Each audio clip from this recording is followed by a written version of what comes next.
कैसे हैं आप सभी लोग। आप लोगों का मैं अपने चैनल में स्वागत करती हूँ।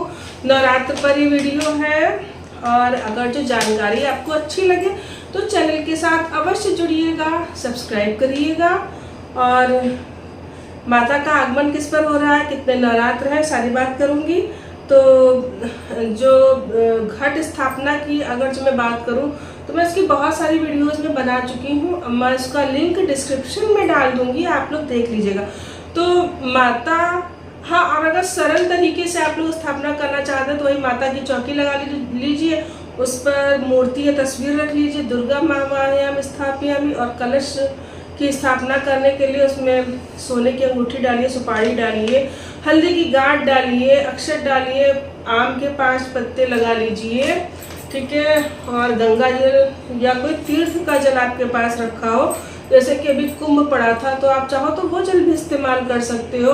सर्वसिद्धि डाल लीजिए और आप मेरा जो है लिंक देख लीजिएगा, उसमें किस तरीके से है तो आप लोग वो तरीका देख लीजिएगा। साधारण तरीके से भी स्थापना कर सकते हो। डिटेल वीडियो चाहिए तो आप लोग मैं बता चुकी हूँ, आप वो चेकआउट कर लीजिएगा लिंक को। और ओम वरुण देवाय नमः, वरुण देव मायाम स्थापयामि, मैं आपका आह्वान कर रही हूँ, आपका स्थापना कर रही हूँ। या आप हिंदी में बोल दो, कोई दिक्कत नहीं है, आप हिंदी में बोल सकते हो। तो जैसा आपको ठीक लगे आप उस तरीके से स्थापना करिए। संकल्प अवश्य करिएगा कि मैं व्रत रहूँगी और मैं जितना भी मतलब पाठ आप जो भी करना चाहें हर चीज़ का संकल्प करिएगा। मैं ये पाठ करूँगी और मैं क्या खाकर रहूँगी, मतलब कि जैसे कि बहुत से लोग एक टाइम खाते, जो भी कुछ हो और जो भी कामना आपकी हो सब संकल्प में बोल दीजिएगा। तो संकल्प लेना देखिए बहुत ज़रूरी होता है। ये मेरा नाम है, मेरा गोत्र है और मैं शहर में रहती हूँ। तो इस तरीके से संकल्प बोलकर ही आप लोग नवरात्र की शुरुआत करिएगा। और संकल्प रोज बोलने की ज़रूरत नहीं होती है, आप पहले दिन संकल्प बोल सकते हैं। तो चलिए बात करते हैं कि नवरात्र कब शुरू हो रही। तो 22 तारीख से शुरुआत हो रही, 22 सितंबर को। और ये प्रकट नवरात्र आश्विन महीने के शुक्ल पक्ष की प्रकट नवरात्र है। माता जी का आगमन हाथी पर हो रहा है और इस बार जो है जल वृष्टि अधिक दिखा रहा है, जिससे कि प्रजा जो है सुखी होगी।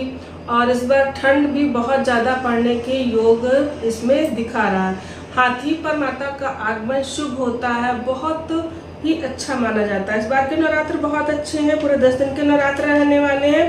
तो घट स्थापना की तो अब इसके बाद में बात करूंगी। घट स्थापना का सुबह मुहूर्त है 6:09 से लेकर 8:06 तक। दोपहर के पहले की मुहूर्त बात करूँ जिसको अभिजीत मुहूर्त कहते हैं। सोमवार को वैसे भी 11:49 से लेकर 12:38 तक अभिजीत मुहूर्त होता है। ये समय भी बहुत अच्छा होता है, इस टाइम पर भी आप घट स्थापना कर सकते हैं, ये भी बहुत अच्छा होता है। और कोशिश करें कि आप लोग सुबह सुबह घट स्थापना कर ले, ये भी बहुत अच्छा होता है। सबसे पहले अपने घर में माता जी को बुला लीजिए, वो भी ज़्यादा अच्छा है। नहीं बुला पा रहे, पंडित जी का नहीं आना हो पा रहा, तो ये मुहूर्त भी अभिजीत मुहूर्त में विजय मिलती है, इसमें भी आप लोग कर सकते हैं। दोनों मुहूर्त बहुत अच्छे हैं। 22 सितंबर को सोमवार का दिन रहेगा, इसी दिन घट स्थापना होगी। पहला दिन माता जी का रहेगा और प्रतिपदा तिथि जो है हमारी ये रात में लगेगी 1:23 पर शुरू हो रही है। इसका समापन 23 तारीख को होगा, ठीक है। 2:55 पर इसका समापन हो जाएगा। तो पहला नवरात्र होगा 22 सितंबर दिन सोमवार, माता शैलपुत्री की पूजा होगी। दूसरा नवरात्र हमारा 23 सितंबर मंगलवार का रहेगा, माता ब्रह्मचारिणी की पूजा होगी। तीसरा नवरात्र हमारा 24 सितंबर को बुधवार को होगा, माता चंद्रघंटा की पूजा होगी। और 25 सितंबर दिन गुरुवार को भी चंद्रघंटा की पूजा होगी, क्योंकि तृतीया दिन दोनों दिन पड़ रही है। तृतीया दिन पूरे दिन की 24 तारीख दिन बुधवार को रहेगी, 25 तारीख को सुबह सुबह समाप्त हो जाएगी सुबह 6:15 पर। लेकिन जो सूर्य के साथ जो तिथि लगी होती है, सूर्योदय समय जो तिथि होती है उसका प्रभाव पूरे दिन होता है। तो 2 दिन की तृतीया रहने वाली है। 26 सितंबर दिन शुक्रवार को चतुर्थी तिथि में माता कुष्मांडा की पूजा होगी। 27 सितंबर दिन शनिवार में पंचमी में माता स्कंद माता की पूजा होगी। 28 सितंबर रविवार को षष्ठी तिथि रहेगी, कात्यायनी माता की पूजा होगी। 29 सितंबर दिन सोमवार को सप्तमी रहेगी, ठीक है। इस दिन माता काल रात्रि की पूजा होगी और सप्तमी तिथि दोपहर में 12:55 तक रहेगी। 30 सितंबर देखिए, जो गूगल पे जो टाइम तिथियों का दे रहे हैं वो उसमें 2-3 घंटे का अंतर आ रहा है, पंचांग के अकॉर्डिंग है। 30 सितंबर दिन मंगलवार को अष्टमी रहेगी, तो उस दिन माता गौरी की पूजा होगी। और ठीक है, और 1 अक्टूबर को बुधवार को नौमी तिथि रहेगी, सिद्धिदात्री की पूजा होगी। 2 अक्टूबर को गुरुवार को दशहरा रहेगा।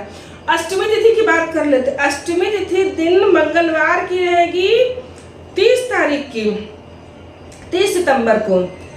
और जो लोग अष्टमी को हवन करते हैं वो 30 को हवन करेंगे, 30 सितंबर दिन मंगलवार को, क्योंकि इस दिन जो है दिन में 1:58 तक अष्टमी तिथि है।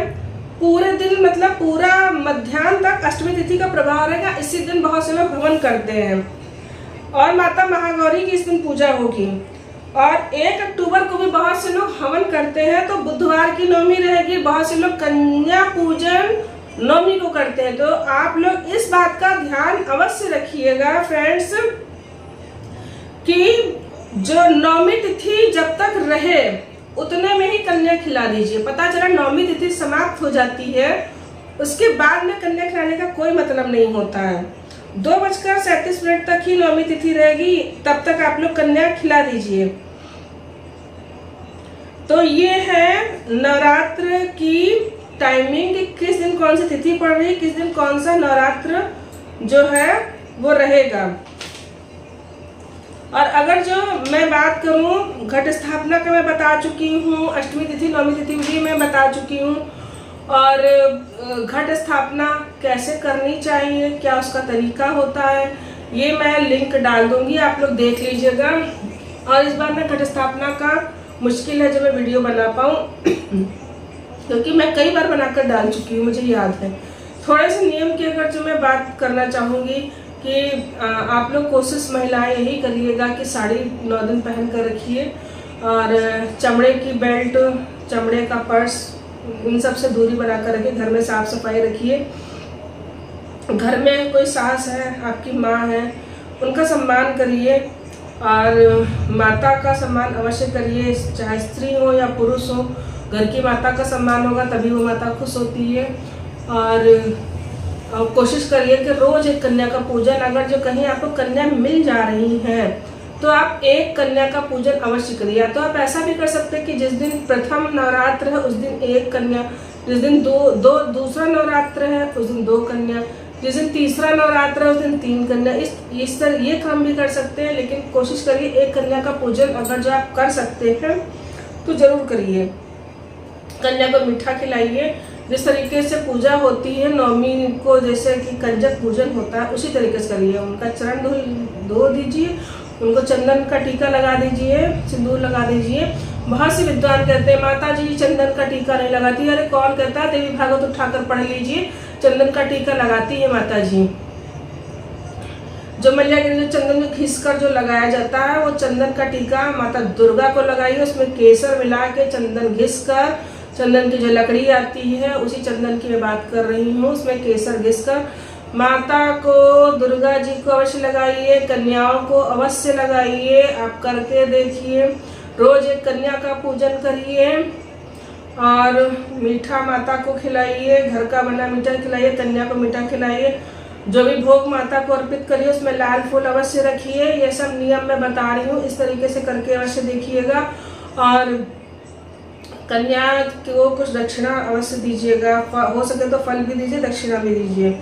माता ने आपको देने के लायक बनाया है तो अवश्य दीजिए। खूब दान कीजिए, धर्म कीजिए, खूब दीजिए, खूब करिए। आप माता के लिए करके देखिए भाई मेरे, करके देखिए माता जी के लिए। ये 9 दिनों में आप माता की सेवा करके देखिए, माता को दान दक्षिणा करके देखिए, खूब भक्ति करके देखिए, 9 दिनों में करके देखिए। कम से कम 3 साल तक दोनों नवरात्र करके देखिए, फिर देखिए आपके साथ आपका भाग्य कहाँ से कहाँ जाता है। करके अवश्य देखिए। और हो सके तो संस्कृत में पाठ खुद करिए, नहीं व्यवस्था बन पा रही है, सर्विस करते हैं, समय नहीं है, तो पंडित जी को बुलाकर आप उनसे पाठ करवाइए, हवन करिए। तो मैं यही कहूँगी कि आप लोग करिए अवश्य।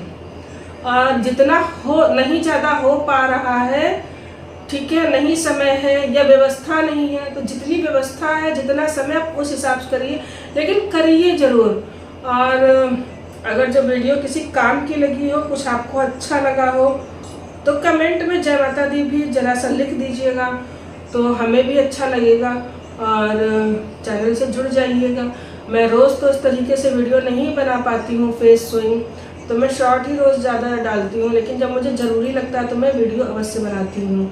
तो ठीक है, मैं घट स्थापना का आप लोग, ठीक है, लिंक मैं दे दूँगी, उसी में आप लोग देख लीजिएगा, क्योंकि मैं पूरा डिटेल बता चुकी हूँ। बार बार उसी चीज़ को बताना मुझे, क्योंकि और भी बहुत सारे काम होते हैं। तो मिलती हूँ मैं अपने, अगर जो कोई और भी नवरात्र से संबंधित जानकारी होगी तो मैं अवश्य दूँगी। मैं सभी को मेरा नमः शिवाय।